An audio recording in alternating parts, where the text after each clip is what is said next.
नमस्कार दोस्तों, आप देख रहे हैं न्यूज़ मीडिया मंच पर मॉनसून 2024 का अपडेट। अब तक बारिश कैसी रही है इसकी बात करेंगे। बीते 24 घंटों में किन 20 जगहों पर सबसे ज़्यादा वर्षा रिकॉर्ड की गई और अगले 10 दिनों में क्या संभावनाएं भारत में दिख रही हैं और आज और कल के लिए अलर्ट कहां कहां पर है। तो सबसे पहले से मौसमी सिस्टमों की तस्वीरें आपको हवा के मॉडल के जरिए दिखाते हैं। विंड मॉडल चार्ट के जरिए प्रेशर इस समय यहाँ पर well mark low pressure area के रूप में मध्य प्रदेश के ऊपर और आसपास के भागों पर एडजॉइनिंग छत्तीसगढ़ के ऊपर बना हुआ है। आगे बढ़ेगा और कई दिनों तक इसका प्रभाव मध्य और उत्तर भारत में कई राज्यों में दिखाई पड़ेगा। इसके पीछे पीछे एक नया सिस्टम यहाँ से आने वाला है और ये सिस्टम आगे बढ़ते हुए जब पहुँचेगा तो अनुमान ये है कि अगले 10 दिनों तक भारत में इन दोनों सिस्टमों के प्रभाव से मॉनसून बेहद सक्रिय बना रहेगा। खासतौर पर 20 डिग्री सेल्सियस उत्तरी अक्षांश जो है, डिग्री सेल्सियस नहीं 20 डिग्री उत्तरी अक्षांश से ऊपर का जो हिस्सा है, इन भागों में ज़्यादा प्रभाव रहेगा दक्षिणी क्षेत्रों की तुलना में। मॉनसून वापसी का समय भी शुरू होने वाला है। 17 सितंबर से मॉनसून वापस लौटना शुरू करता है, लेकिन अभी ऐसा कुछ संकेत सिग्नल मिलता हुआ नज़र नहीं आ रहा है। अनुमान है कि इन सिस्टमों का असर राजस्थान तक पहुंचेगा, पश्चिमी भागों तक, और उसके बाद जब ये सिस्टम कमज़ोर हो जाएंगे और पश्चिमी हवाएं प्रबल होनी शुरू होंगी तब मॉनसून की वापसी की संभावनाएं बननी शुरू हो सकती हैं।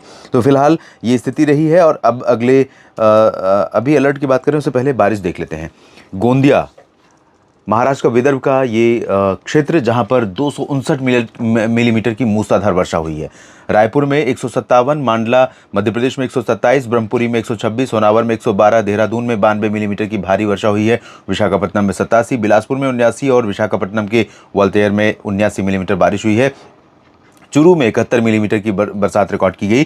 तूनी में 71, 68 मिलीमीटर बारिश हुई है जगदलपुर में और छिंदवाड़ा में 64, 62 कारवार में, मैंगलोर बाजपे में 56.6, 55 रांची में, कलिंगापट्टनम में 51, 47 मिलीमीटर बारिश रिकॉर्ड की गई कोझिकोड में और गोवा के पणजी में तथा पंतनगर उत्तराखंड में 46 मिलीमीटर वर्षा रिकॉर्ड की गई है बीते 24 घंटों के दौरान।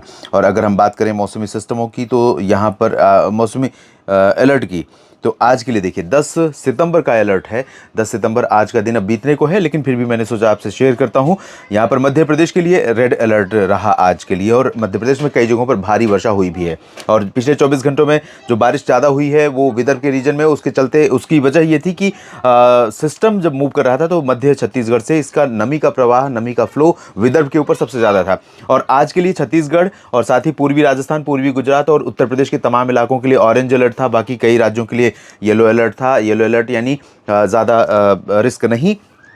और उसके बाद 24 घंटे के बाद क्या रहेगा, यानी 11 सितंबर के लिए क्या रहेगा, रेड अलर्ट आप देख सकते हैं। रेड अलर्ट मध्य प्रदेश के पश्चिमी भागों के लिए है और मुझे लगता है कि कुछ उत्तर प्रदेश के रीजन भी, बुंदेलखंड का जो हिस्सा है, झांसी से लेकर महोबा और हमीरपुर, फतेहपुर, कौशाम्बी का हिस्सा, ये वाला, यहाँ तक कि प्रतापगढ़ और प्रयागराज के रीजन में भी कुछ जगहों पर भारी वर्षा अगले 24 घंटों में हो सकती है। लखनऊ, कानपुर तक भी तेज़ बारिश की संभावना रहेगी। तो ऑरेंज अलर्ट फिलहाल यहाँ पर उत्तर प्रदेश और उत्तराखंड के लिए है। पूर्वी राजस्थान, पूर्वी मध्य प्रदेश के लिए भी ऑरेंज अलर्ट है। बाकी हरियाणा, दिल्ली, राजस्थान के पश्चिमी क्षेत्र, पूर्वी गुजरात और महाराष्ट्र के मध्य महाराष्ट्र तथा कोंकण, गोवा और विदर्भ और छत्तीसगढ़ के लिए येलो अलर्ट यहाँ पर है। पूर्वोत्तर में कुछ जगहों पर येलो अलर्ट है और दक्षिणी आंतरिक कर्नाटक के लिए है। साथ ही तटीय कर्नाटक और गोवा के लिए भी येलो अलर्ट यहाँ पर मेट डिपार्टमेंट की तरफ से इशू किया गया है।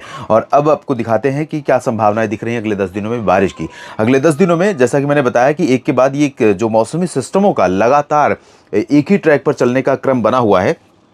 एक ही ट्रैक तो नहीं कहेंगे, यहाँ विशाखापट्टनम से लेकर के ये पश्चिम बंगाल का जो गंगीय क्षेत्र है, इस हिस्से को कवर किए हैं ये सारे मौसमी सिस्टम अगस्त के सेकेंड हाफ से लेकर अब तक में, या अगस्त से लेकर अब तक में।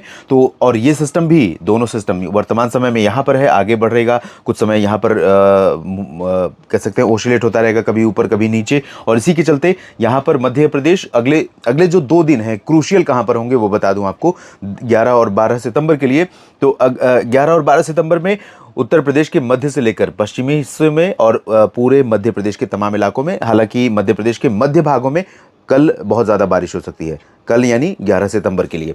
और इसके बाद 12 सितंबर को पश्चिमी मध्य प्रदेश, पूर्वी राजस्थान, हरियाणा, दिल्ली, उत्तराखंड और उत्तर प्रदेश के तमाम इलाके, ये वाला जो हिस्सा है ये वाला बहुत ज़्यादा इंटेंस एक्टिविटी वाला रीजन रहेगा। गुजरात में कम हो जाएगी, महाराष्ट्र और छत्तीसगढ़, उड़ीसा में बारिश कम हो जाएगी, झारखंड, पश्चिम बंगाल और बिहार के रीजन में तथा पूर्वोत्तर भारत के भागों में बारिश जारी रहेगी। और 2 दिनों के बाद बारिश की गतिविधियाँ कम होंगी, लेकिन उसके बावजूद कई जगहों पर मध्य और उत्तरी भारत में कई जगहों पर बारिश जारी रहेगी। उसके बाद जो अगला सिस्टम है इधर से आएगा, तो उसके चलते अनुमान ये है कि कम से कम 19-20 सितंबर तक इस सिस्टम का प्रभाव रहेगा और बिहार से लेकर झारखंड से लेकर उत्तर प्रदेश, मध्य प्रदेश और आगे बढ़ें तो राजस्थान, हरियाणा और दिल्ली समेत तमाम जगहों पर अगले 10 दिन तक बारिश की संभावना ऑन एंड ऑफ बनी रहेगी। यानी लगातार 2-3-4 दिन का सूखा मौसम सभी जगहों पर मिलेगा, ऐसा संकेत फिलहाल यहाँ पर नहीं मिल रहा है। इस वीडियो में भी इतना ही। मेरे साथ जुड़े रहिएगा लगातार।